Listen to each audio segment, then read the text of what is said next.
Assalamualaikum warahmatullahi wabarakatuh. Bismillahirrahmanirrahim.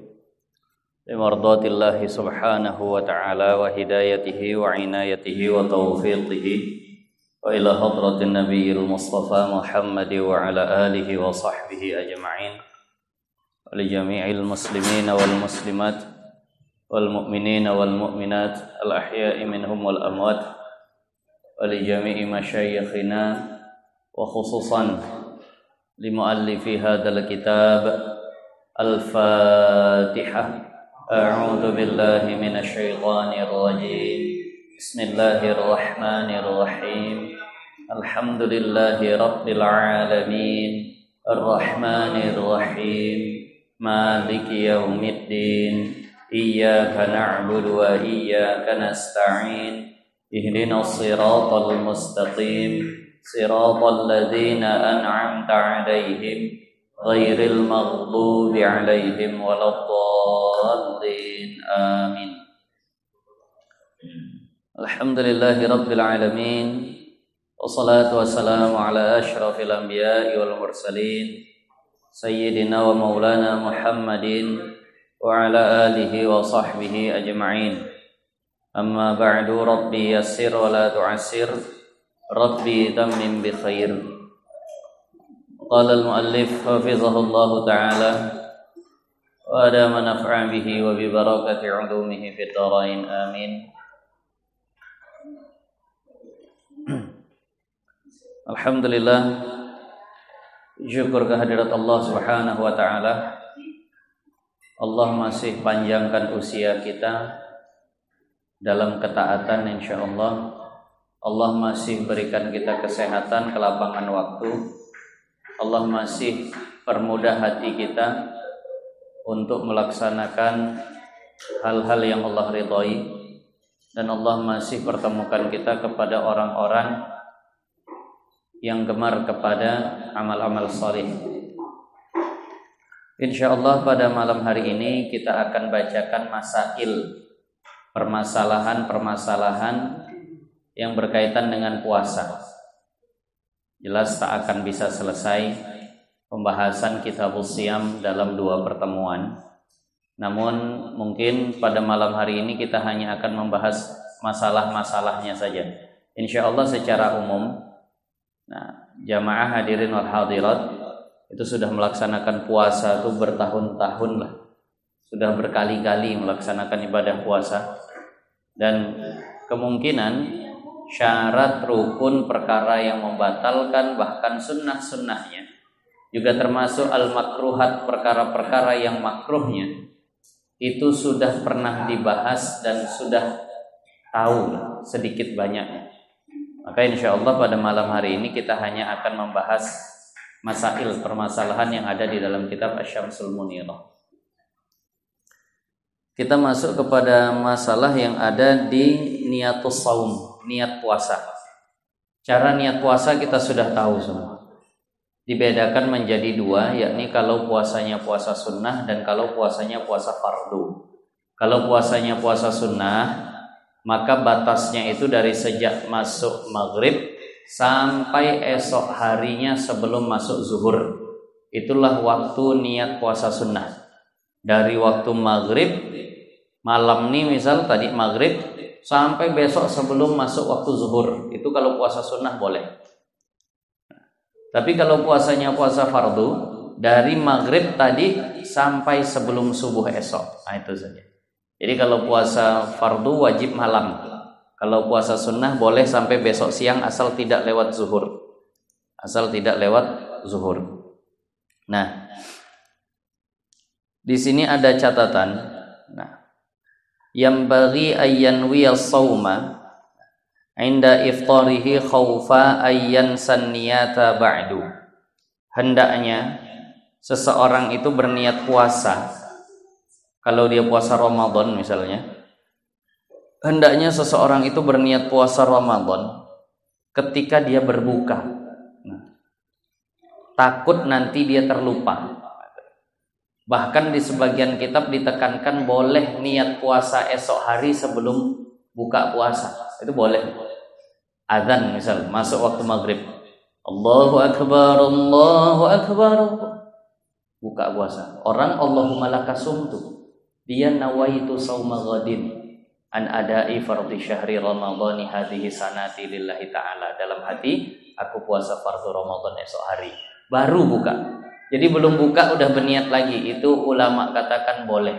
Karena takut betul dia kalau seandainya terlupa nanti. Bahkan di sini ditekankan seperti itu. Nah, tapi wa ayyu'idaha ba'da tasahhurihi. Tapi sunnah untuk diulang lagi. Jadi pas buka dia berniat, nanti pas sahur itu sunnah diulang lagi niatnya. Kenapa? Lil khilafi fi sihhatiha awwalal lail. Karena ada ulama yang mengatakan tak sah niat puasa di permulaan malam. Harus sudah tengah malam lewat baru sah niat puasa. Ada ulama yang berpendapat begitu, tapi itu pendapat lemah. Walaupun begitu, inilah luar biasanya ulama kita. Pendapat lemah itu dihargai.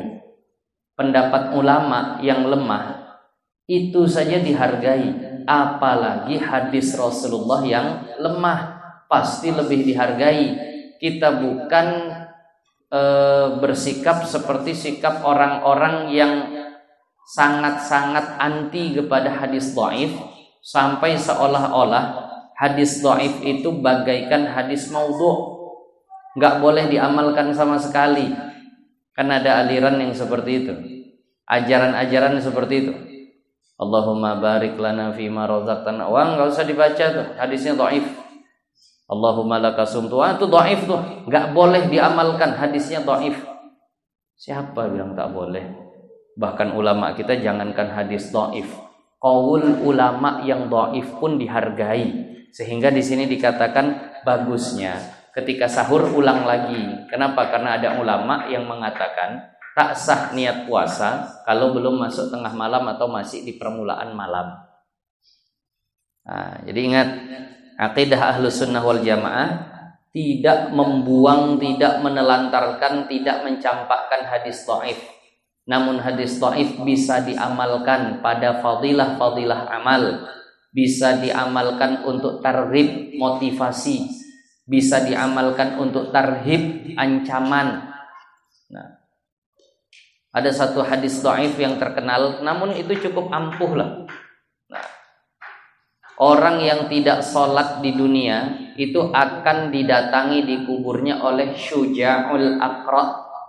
Syuja'ul Aqra' itu nama ular, giginya dari besi, melilit, menggigit, menghabisi orang yang tak sholat ketika di dunia di kuburnya. Hadisnya dhaif. Tapi ini tujuannya diriwayatkan apa? Tarhib, ancaman, boleh. Anak saya kalau tak sholat saya tunjukkan gambar ular Syuja'ul Aqra', karena di Google pun dimunculkan, ngeri betul gambar. Nah, dia kadang kalau kita yang ngomong tak percaya, hidupkan di YouTube. Ular Syuja'ul Aqra' adalah ular yang akan menggigit, menyiksa orang yang tak sholat. Nah, dengar tuh, langsung diminta sholat. Anak-anak merasa terancam. Jadi boleh hadis dhaif digunakan untuk yang seperti itu. Nah, jadi jangan ikuti orang-orang yang mencampakkan seolah tak ada nilainya sama sekali hadis dhaif. Siapa yang mengatakan bahwa hadis dhaif boleh digunakan? Ya ahli hadis lah.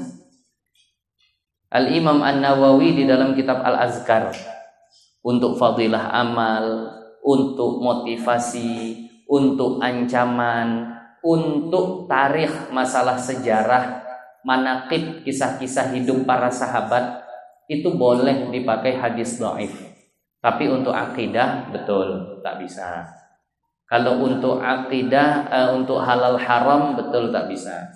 Kalau sholat kan udah diketahui hukumnya pasti wajib, itu tak akan diganggu gugat. Tinggal lagi bagaimana cara memotivasi orang supaya sholat. Nggak apa-apa gunakan hadis dhaif selama tidak maudhu', tidak palsu. Nah, karena sekarang udah mulai banyak pendapat-pendapat seperti itu.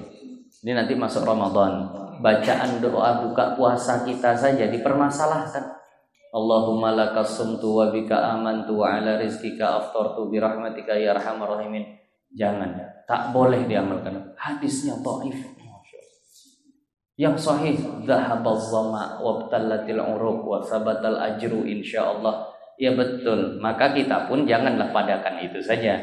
Kalau dibaca di kitab fikih kita juga begitu. Allahumma lakasumtu wa bika amantu, seterusnya disambung. Dhahabal dhama wa tallatil urub wa sabatal ajru insyaallah. Nah, jadi kita sambung supaya berlaku juga yang sahihnya. Nah, kemudian bahkan dianjurkan lagi wa yu'idaha aidan fima law ta'ata muftiran lailan ba'daha. Dan seandainya ada seseorang sudah berniat puasa di malam hari, misal jam 9 malam atau jam setengah 10 malam, diingatkan sama Bilal Taraweh. Di sini Bilal Taraweh mengingatkan niat puasa juga. In wasiyama rahimakumullah, ada begitu ya. Nah, diingatkan, dia pun berniat lah. Jam setengah 10 atau jam 10 lah. Nah, itu kan biasa di akhir. Berniatlah dia dalam hati, aku puasa fardu Ramadan esok hari. Sampai rumah, makan, minum, mohon maaf, bahkan kumpul sama istrinya. Itu makan, minum, dan kumpul bersama istri itu perkara yang membatalkan puasa, kan begitu. Ini udah niat, tapi kenapa lagi melakukan perkara yang membatalkan puasa? Sama kita ya tak masalah, orang puasanya belum mulai, niatnya saja yang sudah mulai, tapi amalan puasanya kan belum. Nah, ada sebagian ulama mengatakan kalau udah niat jangan lagi dibuat perkara yang membatalkan puasa tadi.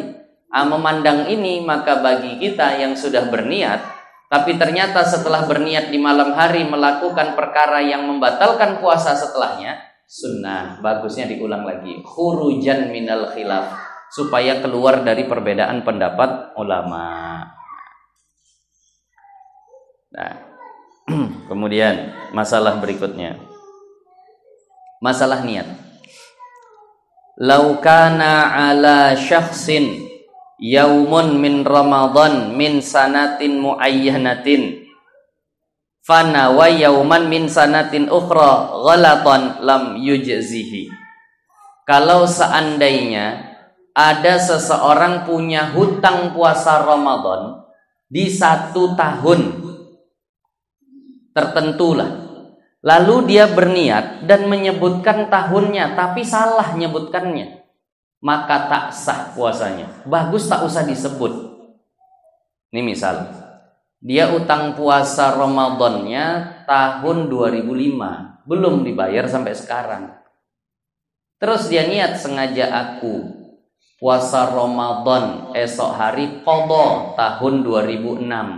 Kan salah tuh. Salah 2005, tapi dia niatkan, lintaskan di ta'yinnya. Nah, jadi 2006. Maka salah, nggak sah tuh puasanya.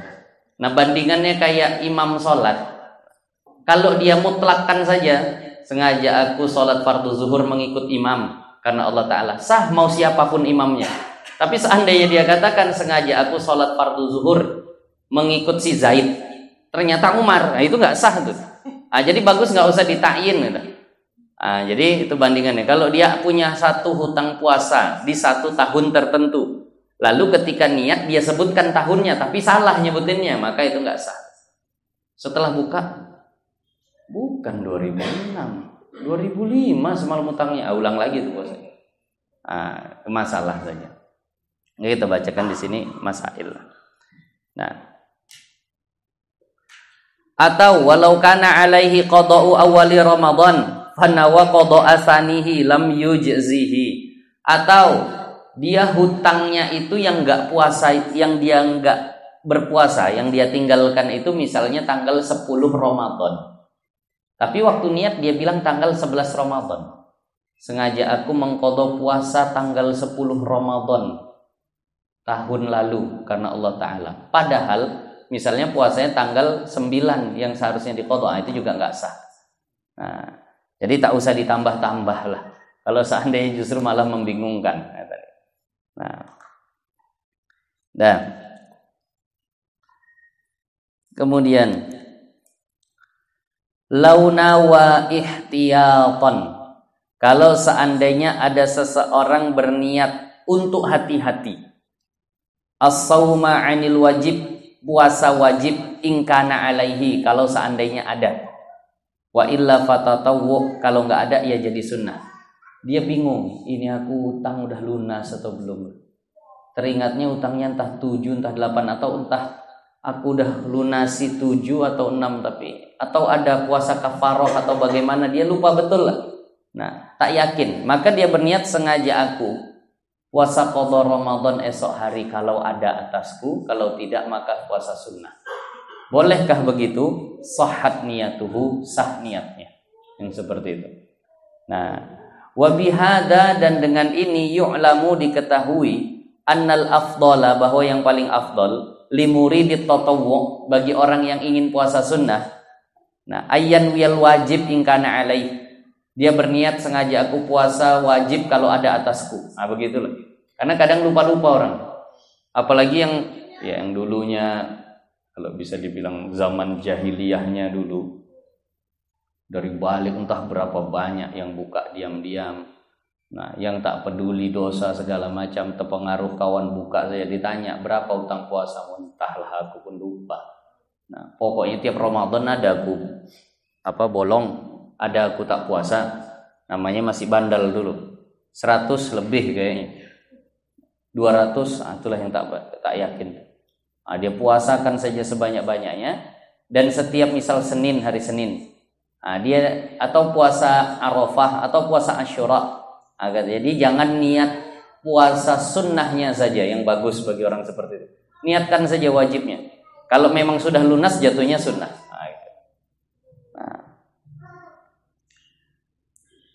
Kemudian tidak dua niat. Kalau mau dipasang dua niat juga boleh. Kalau menurut Imam Ibnu Hajar justru yang bagus itu dua niat. Nah, yang bagus itu dua niat. Tapi ini kan dia memang betul, udah lunas, belum, tak tahu, samar betul lah. Ya kalau ada lah puasa wajib, kalau tidak jadi sunnah. Lau syakka hal kanat niyatuhu qabla al-fajri aw ba'dahu lam yasihha shaumuhu kama saraha bihi fil majmu'. Kalau ada seseorang itu ragu, aku berniat tadi sebelum subuh atau setelah subuh ya. Kadang begitu ragu, mati lampu segala macam, terbangun agak siang. Nah, terbangun agak siang langsung, belum niat puasa, langsung sengaja aku puasa Ramadan esok hari. Beraktivitas segala macam hidup hidup lampu, tengok jamnya kebetulan jam digital, atau dia cuma punya HP mati, begitu HP hidup tengok kok udah jam 6. Tadi berarti aku niat itu udah subuh atau belum? Ragu betul. Ini entah aku niat sebelum subuh, entah aku niat memang sudah subuh. Karena ketentuannya kalau niatnya sudah subuh berarti tak sah. Kalau niatnya sebelum subuh berarti sah. Jadi bagaimana hukum yang seperti ini? Lam yasihha shaumuhu, enggak sah puasanya. Tak sah puasanya yang seperti itu. Nah, li'annal asla ada taqaddumiha, karena asalnya tak ada, tak terdahulu lah dia. Jadi ini hati-hati. Makanya tadi bagusnya tuh buka Allahumma laka sumtu wa bika amantu ala rizqika aftartu bi rahmatika ya arhamar rahimin nawaitu shauma ghadin an adai, langsung saja biar tak lupa. Biar tak lupa. Kalau perlu yang azan pun kan begitu. Habis azan langsung niat puasa langsung pakai mic gitu. Takut lupa besok. Lau syakka fin niyati aw tabayyid fadzakarahu qabla al-ghurubi kama fit tuhfah wa qala ramli walau ba'da ayamin lam yadur. Nah, ini yang agak unik lah bahasa kita. Kalau ada orang ragu, aku udah berniat atau belum ya? Kalau sudah atau belum itu hukumnya belum, kan begitu. Ini jam 7 pagi nih. Dia udah macam niat puasa, macam udah seperti orang puasa jam 7 pagi. Lalu habis itu dia tersentak, aku tadi malam udah niat puasa atau belum? Berarti hukumnya belum. Pokoknya ibadah tuh begitu, sudah atau belum hukumnya belum. Aku udah wudu atau belum? Ya belum, wajib wudu lagi. Aku udah niat atau belum ya? Ya belum, tapi nggak bisa niat lagi. Kenapa? Udah lewat subuh. Bagaimana hari itu? Hari itu tak dihitung puasa. Nah, tapi tak boleh makan, tak boleh minum. Wajib imsak. Mana tahu kejadian. sahur, makan segala macam. Pokoknya sehari itu buka puasa, sholat maghrib, makan malam, sholat isya, sholat taraweh, tidur, bangun sahur, tunggu subuh, sholat subuh, pulang sholat subuh. Udah niat atau belum aku tadi malam? Nah, berarti hukumnya belum. Tapi tetap tak boleh makan, tak boleh minum. Teruslah dia menjalani puasa itu tanpa makan, tanpa minum, menjalani hari itu dalam hati, ya aku tak niat lah berarti. Kalau udah atau belum kan belum. Tapi tak makan, tak minum. Ternyata jam 5 sore datang ingatannya, yakin, udah aku niat. Nah itu bagaimana kasusnya begitu? Udah niat aku. Tadi pagi jam 7 ragu, perasaannya udah tak puasa lah ini. Tapi kan tetap tak makan, tak minum. Itulah pentingnya wajib imsak tadi itu. Lalu jam 5 datang yakin, udah aku niat. Nah, tadi malam waktu sholat tarawih itu, waktu Bilal in wasiyam rahimakumullah, persis udah aku niat. Sah atau enggak puasa hari? Nah, maka jawabannya sah. Bahkan Imam Romli lebih mudah lagi, walaupun berhari-hari setelahnya. Nah, walaupun berhari-hari setelahnya. Misal nih, kan tadi jam 7 pagi. Udah niat belum? Berarti belum. Udahlah. Perasaan dia tak puasa dia. Tapi kan tetap tidak makan, tidak minum. Terus. Misal tuh hari Senin lah. Atau misal tuh di tanggal 5 Ramadan. Kejadian itu. Terus orang buka ya ikut buka. Karena lapar juga. Walaupun perasaannya udah tak puasa. Karena dia meragu niat. Pas tanggal 10 Ramadan. Datang ingatan. Yang tanggal 5 Ramadan semalam tuh. Udah aku niat itu. Cemana tuh? Sah juga puasanya. Nah itu Imam Romli itu. Udah ikut Imam Romli aja lebih. Tapi biasa tak datang lagi ingatan itu. Kalau hari itu udah tak datang, apalagi sampai 10 Ramadan. Tapi seandainya sudah berhari-hari, yang aku ragu tanggal 3 Ramadan, udah itu aku niat. Nah, yakin aku udah niat itu. Entah bagaimana lah datang keyakinan. Sah menurut Imam Romli walau ba'da ayyam, walaupun setelah berhari-hari. Nah, kasus itu tadi Ustaz itu enggak ada niat keseluruhan jadi ya. Ah ya, kasus-kasus seperti itu bagi yang tidak ada niat sebulan penuh. Kalau yang ada niat sebulan penuh udah sah saja. Tiap lupa sah. Ini kalau seandainya tidak ada niat sebulan penuh. Misal bagi wanita haid yang kedatangan haidnya di awal Ramadan, itu kan hukumnya kita katakan tak bisa di awal Ramadan. Nah, malam pertama dia tak puasa, bagaimana dia nak niat puasa sebulan penuh? Nah, jadi ini hati-hati. Kalau seandainya seperti ini, kalau tak difahami takutnya nanti jadi salah. Nah, kemudian la yadurrul aklu wasyurbu wal jima'u ba'dan niyah. Ini tadi sudah kita bahas. Tidak masalah makan, minum, jima setelah niat di malam hari. Tidak masalah di malam hari itu makan, minum, bahkan jima setelah niat puasa. Itu tak masalah. Wa kadzalikal jununu wasukru wal ighma wan naum.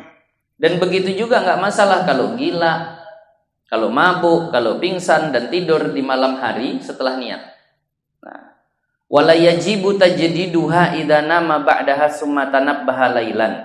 Dan tidak wajib memperbaharui niat. Kalau habis niat dia tidur kemudian terbangun lagi malam, ya udah. Yang niat sebelum tidur itu udah memadai lah. Nah, wa yadurru rafdun niyati lailan wa la yadurru naharon.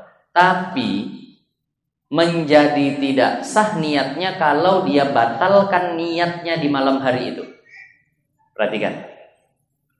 Sengaja aku puasa qadha Ramadan esok hari, atau sengaja aku puasa fardu Ramadan esok hari. Nah, habis itu makan, minum, tak ada masalah. Jima tak ada masalah. Kumat gilanya tak ada masalah.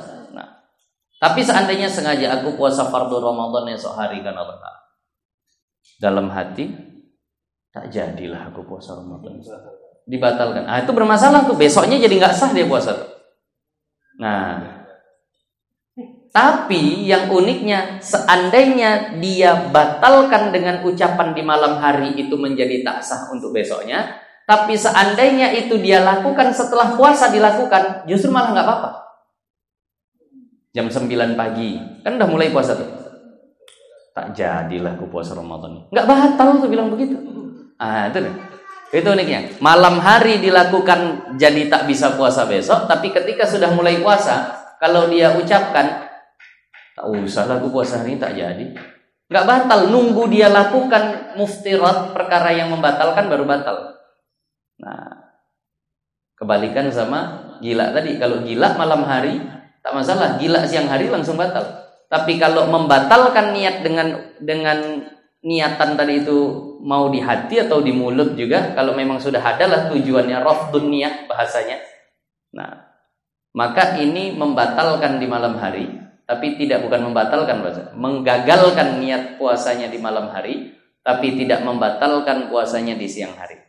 Jadi siang hari itu, nah, ini puasanya nggak kayak sholat. Sholat ini kita berniat, tak usahlah lanjutkan sholat ini, langsung batal tuh kalau sholat.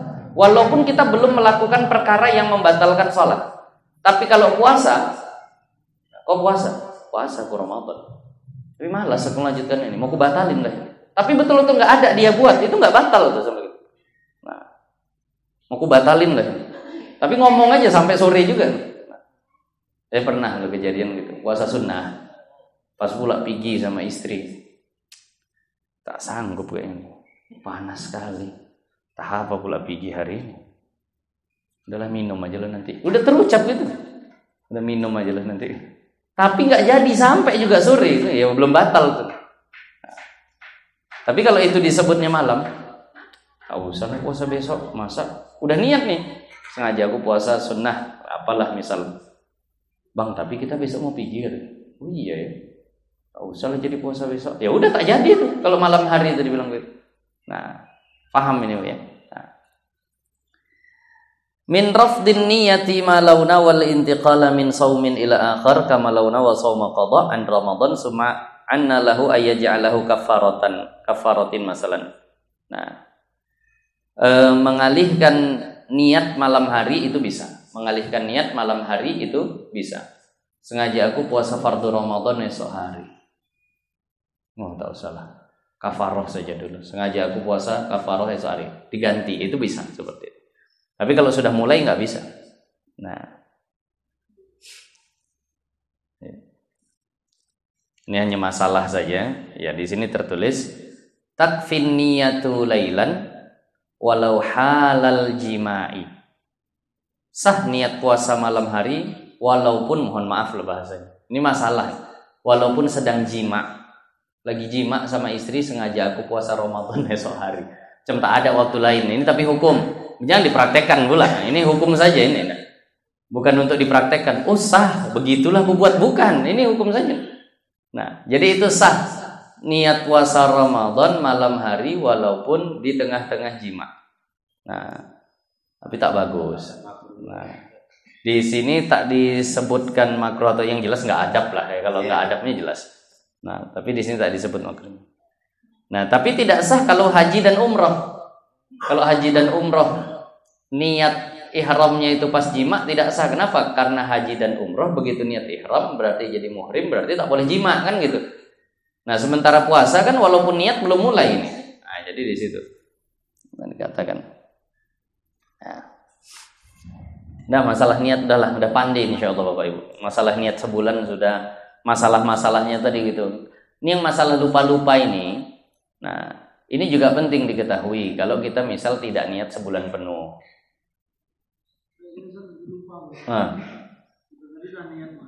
Ya.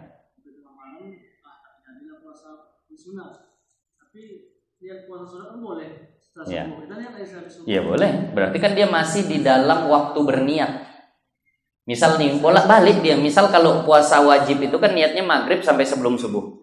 Sengaja aku qadha Ramadan esok hari. Tapi besok mau pergi. Biasa inilah. Biasa ada halal bihalal atau apa. Besok halal bihalal. Tak jadilah. Ditelepon. Batal halal bihalal. Oke lah, niat lagi sengaja puasa Ramadan. Diajak istri, bang tak jadi halal bihalal besok. Rekreasi lah kita. Rekreasi. Tak jadilah puasa. Tapi kayaknya bisa. Pokoknya selama masih di malam tuh mana yang akhir itulah yang berlaku. Begitu juga puasa sunnah. Karena puasa sunnah akhirnya zuhur, ya sampai zuhur tuh mau bolak-balik ya mana yang terakhir, asal belum makan minum lah kalau udah masuk subuh ya. Nah, kadang kan kalau bahkan puasa 6 Syawal aja kita entah berapa kali kita batal. Udah puasa 6 Syawal. Nah, ternyata bang berkunjung lah yuk ke sana sini atau ada tamu datang awak suguhin, awak tak makan, tamu segan. Enak pula dia nunggu awak makan nih baru makan. Dah akhirnya batalin supaya orang tak segan. Pahalanya dapat tapi puasa belum terlaksana. Akhirnya beberapa kali begitu, akhirnya puasa 6 Syawal betul-betul 6 hari ujung bulan Syawal. Karena bolak-balik halal bihalal silaturahim, halal bihalal silaturahim. Padahal afdolnya kan langsung tanggal 2 Syawal tuh langsung puasa Syawal. Nah, kalau yang sering ditanyakan tuh begini, Ustaz, bagaimana dengan perempuan yang punya qadhaan puasa karena haid? Qadhaan puasa karena haid, mana yang hendaknya didahulukan? Qadhanya atau puasa 6 Syawalnya? Memandang 6 Syawal afdol, lanjut langsung dari tanggal 2 Syawal kan begitu. Tapi memandang ini qadha puasa wajib, bukankah dipercepat itu bagus?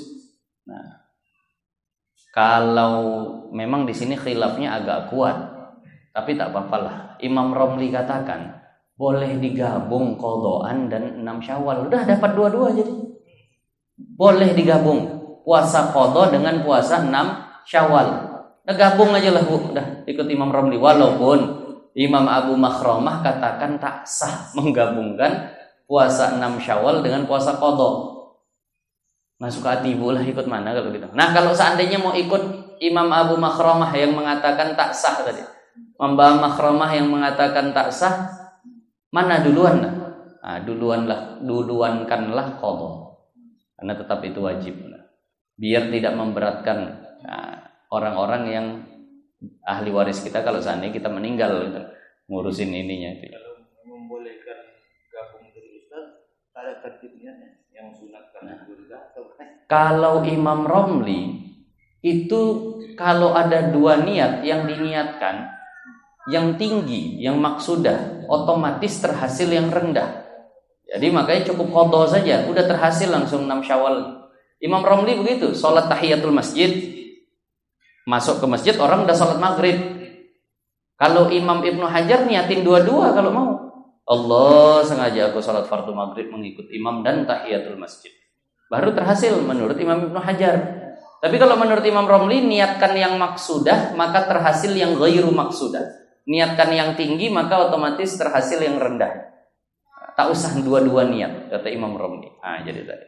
Ibu mau pakai yang mana terserah Bu. Nah, kalau saya bingung-bingung dah Imam Romli aja lah Bu ya, gampang lah. Nah, sekarang kita masuk muftiratus saum, masail, permasalahan-permasalahan yang berkaitan dengan perkara yang membatalkan puasa. Nah, yang membatalkan puasa itu sebelumnya kita sebelum masuk ke sini, yang membatalkan puasa itu pertama masuknya sesuatu ke dalam rongga, ke dalam jauf itu rongga tubuh ya, bagian dalam tubuh. Nah, masuknya sesuatu ke dalam bagian dalam tubuh melalui rongga terbuka. Nah, itu bahasa umum tuh. Jadi makan ya masuk, minum ya masuk. Nah, apa bahasa kita? Istinsyak, menyerot air ke dalam hidung, iya termasuk. Masukkan air ke telinga juga termasuk. Nah, jadi itu yang pertama. Kemudian jima itu membatalkan puasa. Kemudian mohon maaf bahasanya istimna, sengaja mengeluarkan mani, itu juga membatalkan puasa. Kemudian ada mutaqayyu, sengaja muntah, itu juga membatalkan puasa. Kemudian riddah itu artinya murtad fal'iyadzubillah, itu membatalkan puasa. Nah, tapi nanti ada beberapa perkara yang tidak membatalkan puasa dengan makan atau minum. Di antaranya adalah kalau dipaksa. Nah, di sini ada masalah begini. Ibaratut tuhfah. Nah, yang tertulis di dalam kitab Tuhfah, wa syartu adami fitril mukrahi, syarat tidak batalnya puasa bagi orang yang dipaksa makan. Makan enggak? Kalau enggak makan ku hajar, kalau enggak makan ku bunuh, kalau enggak makan ku sakiti. lagi puasa padahal. Akhirnya dia makan. Itu nggak batal kalau seandainya dipaksa. Jarang pula orang maksa kita makan saat puasa. Nah, tapi seandainya ada yang memaksa begitu kemudian kita makan, itu tak batal. Tapi di sini Imam Ibnu Hajar dalam kitab Tuhfah mengatakan, alla yatanawala ma ukriha alaihi li syahwati nafsihi. Waktu makannya jangan pakai syahwat dirinya, jangan pakai syahwat. Makan enggak? Wah, kebetulan memang lapar. Batal kalau menurut Imam Ibnu Hajar. Kalau enggak ada rasa berat hatinya, justru semangat dia. Baru dipaksa sekali tanpa ada tawar-menawar, tanpa ada nolak. Oke, boleh. Kau yang maksa ya. Nah, bukan janganlah segala macam. Memang pokoknya dipaksa makan. Nah, jadi itu di dalam kitab Tuhfah harus jangan pakai syahwat. Oh, payah nih. Payah kan begitu. Namanya begitu kena ke lidah, enak betul. Namanya lagi puasa. Muncul syahwatnya, batal itu menurut Imam Ibnu Hajar dalam kitab Tuhfah. Nah, tapi ada pendapat lain, wastazhara Syabramilsi. Tapi Imam Syabramilsi mengatakan annal mukrah, bahwa orang yang dipaksa la yuftiru, tidak batal puasanya. Wa in akala dzalika bi syahwatin, walaupun makannya pakai selera, pakai syahwat. Ini namanya orang puasa. Minum enggak? Kalau enggak minum, hajar. Minum. Enak, hilang. Ya kan muncul sendiri gitu. Nah, menurut Imam Syabramilsi udah enggak batal. Cuman lagi mau menghilangkan syahwat di saat hajat gitu. Kita memang sedang haus, dipaksa minum. Enggak mau, kalau enggak mau dihajar betul. Minum, terasa enggak leganya? Terasa enggak segarnya? Terasa, mau enggak mau syahwat muncul. Maka kata Imam Syabramilsi tetap enggak batal. Nah, menurut Imam Ibnu Hajar batal. Enggak ditarjih, enggak dikatakan mana yang lebih kuat. Artinya pakai dua-dua, manalah yang boleh, mana yang mau boleh. Nah, kemudian ibu pernah nengok suami pas lagi puasa, tiba-tiba dia ambil air, tuang, kemudian mau minum. Pernah, Bu? Kemudian ibu bilang kan, Pak, puasa loh, Pak. Itu mengingatkan gitu, hukumnya apa? Atau anak, namanya jarang-jarang puasa. Hari-hari pertama Ramadan tuh kadang sering lupa. Tiba-tiba anak buka rice cooker ngambil nasi. Kau mau ngapain? Makan siang lah, Mak. Ramadan ini. Oh iya, mama entah apa ngomong. Turan aku udah kenyang. Marah dia diingatkan. Nah, ini mengingatkan begini, ini hukumnya apa? Karena kita tahu dia kan sedang lupa tuh. Kalau lupa makan batal nggak? Orang lupa makan ketika Ramadan berdosa nggak? Berarti waktu kita larang, kita itu mencegah kemungkaran atau bukan? Bukan, orang dia nggak berdosa, kan gitu. Nah, jadi hukumnya apa nih sebenarnya? Nah, di sini pembahasan. Laura'a shaiman aroda ayyashroba masalan. Kalau dia melihat ada orang yang sedang berpuasa, kemudian hendak minum misalnya, wajib kita ingatkan atau udah biarkanlah, kasihan, mumpung lupa. Nah, maka di sini dikatakan fa in kana haluhut taqwa. Kalau seandainya kalau dilihat keadaan orangnya, ini orang yang bertakwa nih, artinya nggak akan sengaja lah itu dia lakukan. Itu murni karena lupa dia tuh. Ya kita kenal suami kita kenal istri kita, tak akan dia sengaja minum di siang hari Ramadan. Kalau dia ambil gelas, tuang air itu karena lupa. Wajibkah kita ingatkan? Kita tahu dia nggak akan sengaja.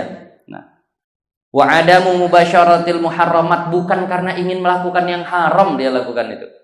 Fal aula tambihuhu, maka tidak wajib diingatkan. Tapi kalau diingatkan ibu dapat pahala. Tapi kalau nggak diingatkan nggak berdosa. Nah, suami udah ngambil gelas nih, tuang air. Aduh, ini kalau aku ingatkan aku dapat pahala, tapi merepet pasti dia. Semalam udah ngaji sama Ustaz, pasti ngapain kau ingatkan? Kau nggak berdosanya kau nggak ingatkan. Pas mau minum, Bang, aku bukan mau nyusahin abang. Kenapa? Aku cuma mau cari pahala saja, walaupun nggak berdosanya aku kalau nggak buat ini. Tapi kan aku mau dapat pahala. Abang puasa loh, Bang. Alah, kau ingatkan pula. Biarkan aja, napa? Nggak berdosanya kamu. Nah, itu hukumnya tuh. Nah, mana tahu nanti kejadiannya, udah biarin aja lah, Bu. Kalau memang suami kayaknya pulang kerja tuh haus betul, kita tahu lah dia nggak sengaja, biarin aja lah. Seteguk itu.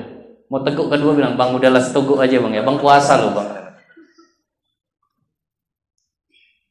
Nah. Wa in kana ghalibu halihi dhidda dzalika. Tapi kalau keadaannya dia ini memang orang yang sembrono, yang memang pingin buka, enggak peduli sama puasanya. Kita kenal lah kawan-kawan kita, tetangga kita yang memang dia itu orang bangsa enggak puasa. Kita tahu saat itu dia masih puasa. Jam 2 siang misalnya, sepupu kita atau siapa kita tahu orangnya itu bukan orang yang taat. Ngambil air dong. Puasa kau. Kenapa? Karena mencegah kemungkaran. Mungkin dia sengaja. Jadi lihat keadaan diri orangnya. Kalau orangnya bangsa yang takwa, yang bagus, yang taat, sunnah mengingatkannya, tidak wajib. Tapi kalau orangnya itu orang yang tidak taat, maka untuk mengingatkannya itu wajib. Kenapa? Dia mau bikin haram tuh. Entah sengajanya dia mau buka. Paham maksudnya? Nanti kalau di rumah ada begitu, pilih-pilih lah Bu. Sama hukumnya macam membangunkan orang untuk sholat subuh. Hukum membangunkan orang untuk sholat. Kalau dia tidurnya sebelum masuk waktu, kalau terlewat waktu, kan nggak berdosa tuh. Tapi kalau tidurnya sudah masuk waktu, kalau dia lewat waktu, itu kan berdosa. Istri atau suami tidur jam 11 malam, tengok jam 5 masih tidur, setengah 6 masih tidur, jam 6 masih tidur, waktu subuh tinggal 5 menit lagi, masih tidur. Tapi tidurnya memang sebelum masuk waktu subuh tadi kan. Ini sampai mau lewat waktu subuh. Hukum banguninnya apa? Hukum banguninnya sunnah. Kenapa? Karena kalau kesiangan dia pun nggak berdosa. Kalau dia kesiangan pun tidak berdosa. Hukumnya begitu. Tapi karena kita mau cari pahala, kita bangunkan juga, dia bangun subuh. Kan begitu. Tapi kalau dia tidurnya udah masuk subuh, Allahu Akbar, tengok, udah terbuka matanya. Habis itu tidur lagi. Ini tidurnya berarti udah yang kedua nih. Itu wajib dibangun itu. Kalau nggak kita bangun, berdosa kita. Bandingannya macam begitulah bandingannya.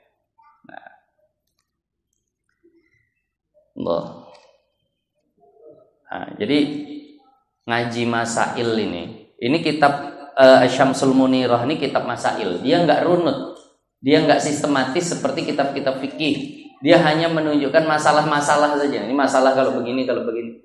Itu kadang muncul permasalahan yang jarang kita jumpai. Kalau kita bahas, ini muncul masalah yang unik-unik lah. Kemudian, dzakara fi rahmatil ummati. Nah, disebutkan dalam kitab Rahmatul Ummah. Saya punya kitabnya ini di rumah. Rahmatul Ummah fi ikhtilafil a'immah. Isinya tentang fikih 4 mazhab, tapi ringkas, enak kalau dibaca. Enggak yang panjang seperti Majmu' Syarah Muhadzab, enggak yang panjang seperti Fiqhul Islam wa Adillatuhu. Ini ringkas-ringkas saja. Misal, air musyammas menurut Imam Syafi'i suci tidak air mustakmal menurut Imam Syafi'i suci tidak menyucikan.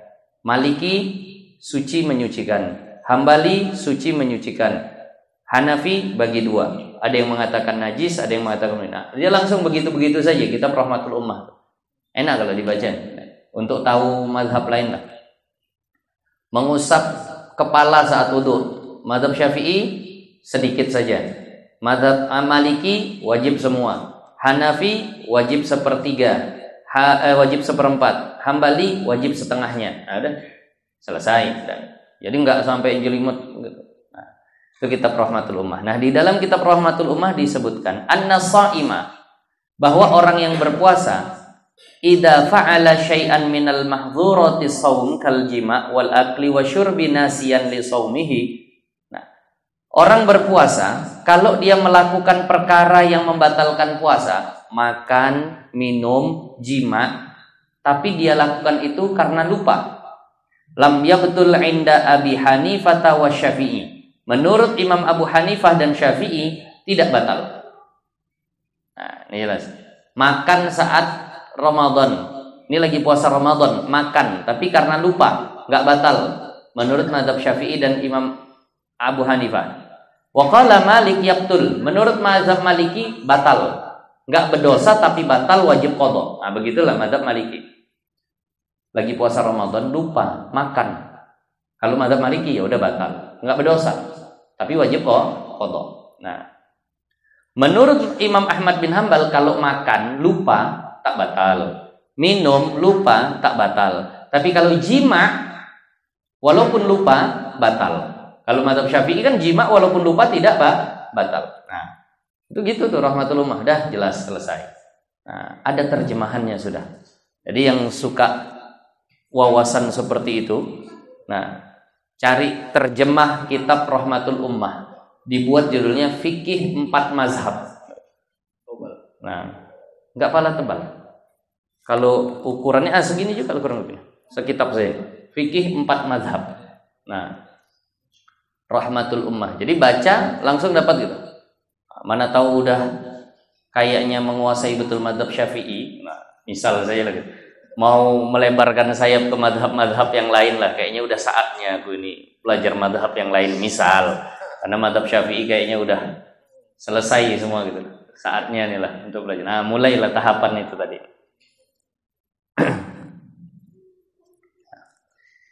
Kemudian ittafaqu ala annahu yahsulu qada'u dzalikal yaum alladzi ta'ammada al-aqla fihi bi siyami yaumin makanahu.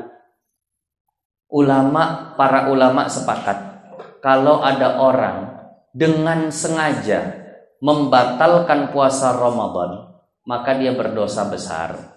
Ini puasa Ramadan sengaja dia batalin, sengaja dia batalkan, maka dia berdosa besar. Tapi sebagian besar ulama mengatakan cukup diganti dengan 1 hari saja. Kalau 1 hari dia sengaja membatalkan puasanya, maka qadanya cukup 1 hari, walaupun dosanya besar. Nah, wa qala Rabi'ah, tapi seorang ulama, tabi'in, Imam Rabi'ah itu mengatakan la yahsulu illa bisnai asyara yauman. Kalau ada orang sengaja berbuka 1 hari di bulan Ramadan, sengaja tanpa uzur, maka mengqadanya harus 12 hari penggantinya. 12 hari itu penggantinya. Nah, wa qala Ibnul Musayyib. Nah, dan berkata Imam Ibnul Musayyib, yasumu an kulli yaumin syahran. Sekali berbuka dengan sengaja di Ramadan, maka mengqadanya harus sebulan untuk per hari. Wah, kan berat nih, menunjukkan besarnya dosanya. Wa qala an-Nakhai la yaqdi illa bi alfi yaum. Sehari meninggalkan, menebusnya harus dengan 1000 hari. Terus seandainya mau diamalkan itu gimana coba? Maksudnya jangan pernah sekali tanpa uzur buka puasa di siang hari Ramadan dengan sengaja. Menurut Imam Nakhai, untuk mengimbanginya harus puasa 1000 hari. Menghapuskan dosanya tadi. Wa qala Ali wa ibnu Mas'udin, dan berkata Sayyiduna Ali bin Abi Thalib dan Sayyiduna Abdullah bin Mas'ud, la yaqdihi shaumud dahri. Bahkan seandainya dia puasa seumur hidup pun tak akan bisa menyusul 1 hari Ramadan yang dia buka dengan sengaja itu. Nah, ini diingatkan. Ini materi tasawufnya, bukan materi fikihnya. Materi tasawufnya puasa itu begitu, jangan sampai dengan sengaja. Nah, kalau dulu kan seandainya dulu waktu lajang lah bisa dengarnya mungkin tak berani ya. Nah, ini kadang mengaji yang begini-begini yang sudah kadung dulu lah. Tapi gitu pun jadilah untuk anak nanti. Nah, tadi mama mengaji. Nah, kalau sehari saja buka dengan sengaja tanpa uzur di siang hari Ramadan, itu kata Al-Imam An-Nakhai, untuk menebusnya harus 1000 hari puasa. Mungkin takut anak berpikiran, berlebihan. Adalah Imam Rabi'ah katakan harus 12 hari puasa. Mungkin takut dia. Begitu mah iya. Ada pendapat begitu. Nggak cukup sehari aja, ya banyak yang bilang cukup. Tapi ada ulama yang mengatakan tak cukup dengan sehari, harus 12 hari puasa.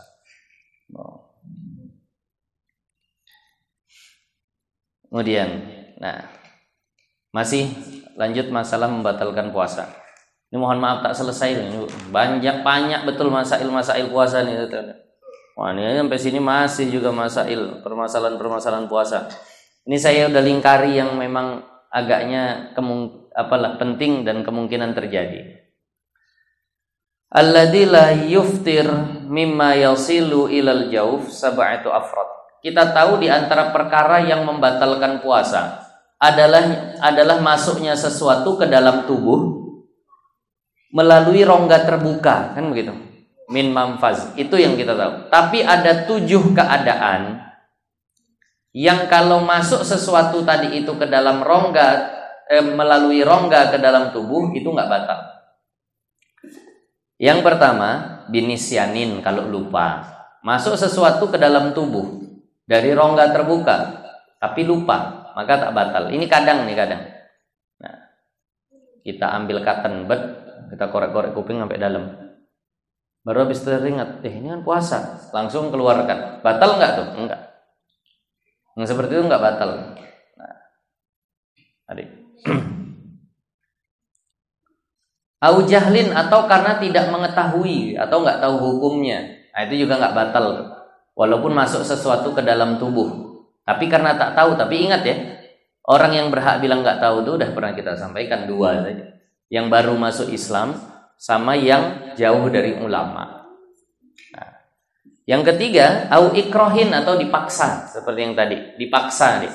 Kalau ini juga tidak membatalkan puasa. 3. Yang keempat, wa bijiryani riqin mimma baina asnanihi. Nah, seandainya di celah-celah giginya ada makanan, lalu air liurnya membawa makanan itu dan dia telan air liurnya tanpa bisa membedakan membuang makanan tadi itu, maka ini juga nggak batal. Sahur, misal sahur makan apalah kita bilang yang banyak menempel di gigi lah, cabenya, daun ubinya atau yang lain. Jadi ludah membawa itu tadi kemudian tertelan ke dalam tanpa bisa kita pilah-pilah begitu. Itu nggak batal. Itu tidak batal. Kalau ludahnya sendiri memang nggak batal, karena bukan dari luar masuk ke dalam, memang yang udah di dalam masuk ke dalam lagi kan. Tapi daun ubi ini kan asalnya dari luar, tapi dia masuk ke dalam tanpa bisa dipilih oleh mulut tadi itu. Ini nggak batal. Ini yang keempat. Yang kelima, wa ma wasala ilal jauf wa kana ghubara tariqin. Nah, yang masuk ke dalam tubuh melalui rongga terbuka, tapi bentuknya berupa debu jalan, debu yang banyak di jalan. Naik kereta tak pakai masker, di belakang mobil truk, jalan banyak debu, abu beterbangan. Pas naik kereta nguap pula lagi. Wah, terbuka. Masuk tuh debu semua ke dalam. Batal atau tidak? Tak batal. Walaupun ulama beda pendapat. Kalau sengaja dibuka-bukanya gitu. Debu banyak itu sengaja dibuka-buka mulutnya. Pendapat yang paling sahih tetap tak batal. Nah. Wa ma wasala ilaihi wa kana gharbalata daqiq, atau yang masuk ke dalam tubuhnya dan itu adalah ayakan tepung. Ngayak tepung beterbangan tuh. Biasa kalau mau raya Bu ya, ada tepung, mau bagaimana lah enggak ngerti lah. Jadi diayak beterbangan tepung tuh, tepung rotinya, tepung berasnya, tepung pulutnya segala macam. Terisap dari hidung, terisap dari mulut. Itu nggak masalah juga, nggak batal. Nah, diwajibkankah pakai masker supaya nggak masuk? Tidak. Seandainya masuk pun nggak batal. Nah, itu yang ke-6. Audubabin ta'iran au nahwahu, atau lalat nyamuk yang memang terbang masuk ke dalam mulutnya. Itu juga tidak membatalkan. Nah, lagi nguap masuk lalat. Makanya kalau nguap nih bagusnya pakai adabnya loh. Adab nguap tuh bagaimana? Adab nguap tuh ditahan, fal yaruddahu mastata'a. Idza tasa'aba ahadukum, kata Rasulullah, apabila salah seorang di antara kalian itu menguap, fal yaruddahu mastata'a, maka hendaklah dia menahan nguapnya tadi semampunya. Terasa mau nguap, katupkan bibir kuat-kuat, jangan sampai terbuka. Itu adabnya. Fa illam yastati, kalau seandainya dia tak mampu untuk menahannya karena memang luar biasa dorongan, mesti terbuka mulut, Falyadha yadahu fi fihi, maka hendaklah dia letakkan tangannya di mulutnya. Ulama katakan, Al-Imam Al-Munawi ketika mensyarahkan hadis ini mengatakan tangan kiri punggungnya. Kalau muap, tangan kiri punggungnya. Saya pernah ditanya sama istri saya nanya, saya nggak pandai jawabnya. Kalau udah pakai masker nguap, sunnahkah tutup mulut lagi pakai tangan kiri? Gitu. Istri saya nanya begini, kalau udah pakai masker terus menguap, sunnah nggak ditutup lagi pakai tangan kiri? Nggak tertahan dia terbuka. Saya bilang nggak tahu aku jawabannya, tak tahu aku jawaban. Sampai sekarang tuh tak terjawab masihan pertanyaannya. Nah nanti kalau misalnya bapak ada yang tahu lah gitu, apakah masih ada kesunahan begitu? Karena mulut dah tertutup, tapi bukan pakai tangan, masih ada nggak kesunahan seperti itu? Nggak pandai saya jawabnya, saya bilang mana? Tak tahu. Nah, jadi itu kalau seandainya masuk lalat atau apa itu tak batal. Kemudian yang membatalkan itu adalah kalau yang masuk itu adalah ain atau benda.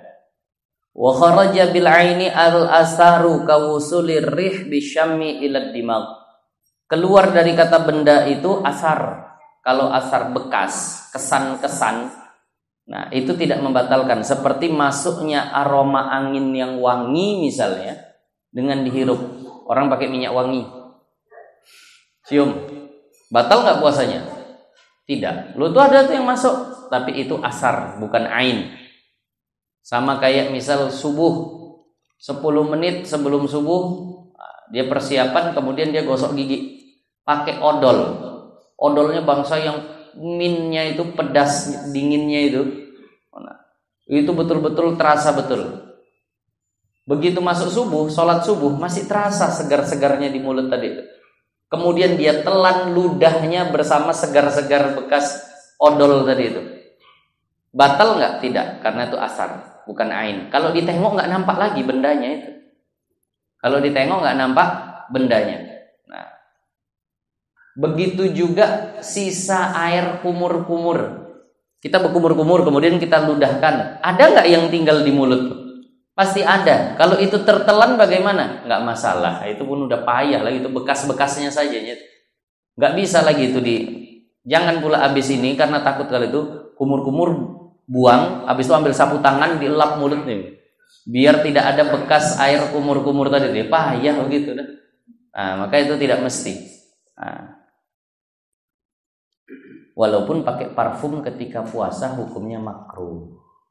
Pakai wewangian ketika berpuasa itu hukumnya makruh. Nah, jangan banyak pakai minyak wangi ketika berpuasa. Salat subuh dah, pakai baju yang ada itu saja. Nah, nggak usah pakai wewangian karena mencium-cium aroma yang wangi ketika puasa hukumnya makruh. Nah, yang busuk sama juga, janganlah juga jadi busuk. Yang standar lah. Nah. Kemudian di sini ada yang unik lagi nih. Walaupun payah kejadian. Mahallul iftari biwusuli ainin idza kanat ghaira simaril jannah. Batal puasa kalau seandainya masuk ke dalam mulut, itu kalau yang masuk itu benda-benda duniawi. Tapi kalau yang masuk ke mulutnya yang dia makan itu adalah buah-buahan surga. Misal ada orang punya karomah, dikasih Allah dia ketika sedang puasa Ramadan, dikasih Allah buah-buahan dari surga. Nah, itu kalau seandainya begitu bagaimana? Batal nggak? Nggak batal. Apa buah yang ada di surga di antaranya? Pisang. Pisang itu buah surga. Baca surah Al-Waqiah. Wa talhim mamdud, dan buah pisang yang berbuah dari pangkal, dari akar sampai atas. Kalau pisang kita di sini di tandannya saja. Ini pohon pisang tuh dari bawah sampai atas buah semua tuh. Dan ditanya pisangnya pisang barangan kah? Pisang apa? Pisang surga lah, beda nih. Jadi pisang itu buah surga tuh, Bu. Nah, kalau seandainya dapat dia pisang surga, misal karomah Allah kasih, nggak batal puasanya. Nah, Rasulullah pernah begitu. ketika lagi bercakap-cakap sama sahabat, tiba-tiba tangan Rasulullah itu seperti hendak mengambil sesuatu, tapi habis itu diurungkan, tak jadi. Sahabat ini kan orangnya penasaran betul dengan gerak-gerik Rasulullah. Maka ditanya oleh para sahabat, ya Rasulullah, tadi kami lihat tanganmu seperti hendak mengambil sesuatu, kemudian tak jadi. Apa sebenarnya itu? Maka kata Rasulullah, pada saat itu ditampakkan Allah kepadaku buah-buahan surga, makanan surga. Kalau mau ku ambil bisa itu. Lalu ku bagikan kepada kalian, kalian bisa rasakan terasa. Bilang sahabat, ya Allah, ya Rasulullah, kenapa lah tak jadi? Pingin kami makan buah-buahan surga tuh, mau diambilkan bagi ke kami kan? Pingin rasakan nikmatnya surga tuh. Apa kata Rasulullah? Sempat pikir begitu, tapi aku berpikir seandainya kalian sudah makan makanan surga, seenak apapun, selezat apapun makanan di dunia ini, jadi pahit rasanya di mulut kalian. Karena memang orang kalau udah biasa makan enak, kan terus makan gak enak sedikit. Ini misalnya yang dulu hidupnya susah, ikan asin tuh masya Allah enak betul, makan ikan asin. Begitu hidupnya bagus, tiap hari daging ayam, ikan asin jadi tak enak lagi. Nah begitulah Rasulullah takut begitu, nanti kalian habis makan buah surga nih pahit semua nanti sama kalian. Yang rendangnya begitu enak katanya, nah apalah segala macam, tak ada lagi yang enak kalau sudah makan buah surga, karena lezatnya itu tiada tara. Nah, jadi itu salah satu mukjizat Rasulullah, diperlihatkan buah-buahan surga tapi tak jadi dibagikan sama sahabat. Nah, seandainya saat itu diambil Rasulullah kemudian dibagikan kepada sahabat, kemudian sahabat ada yang puasa, nggak batal. Itu tidak batal. Nah, yang batal itu kalau makanan dunia. Nah,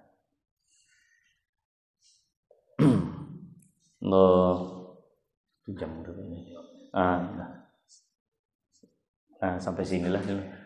Masih banyak lagi sebenarnya, tapi udah sampai sini dulu. Ya mudah-mudahan lah nanti di bulan Ramadan dapat kajian-kajian Ramadan yang lain.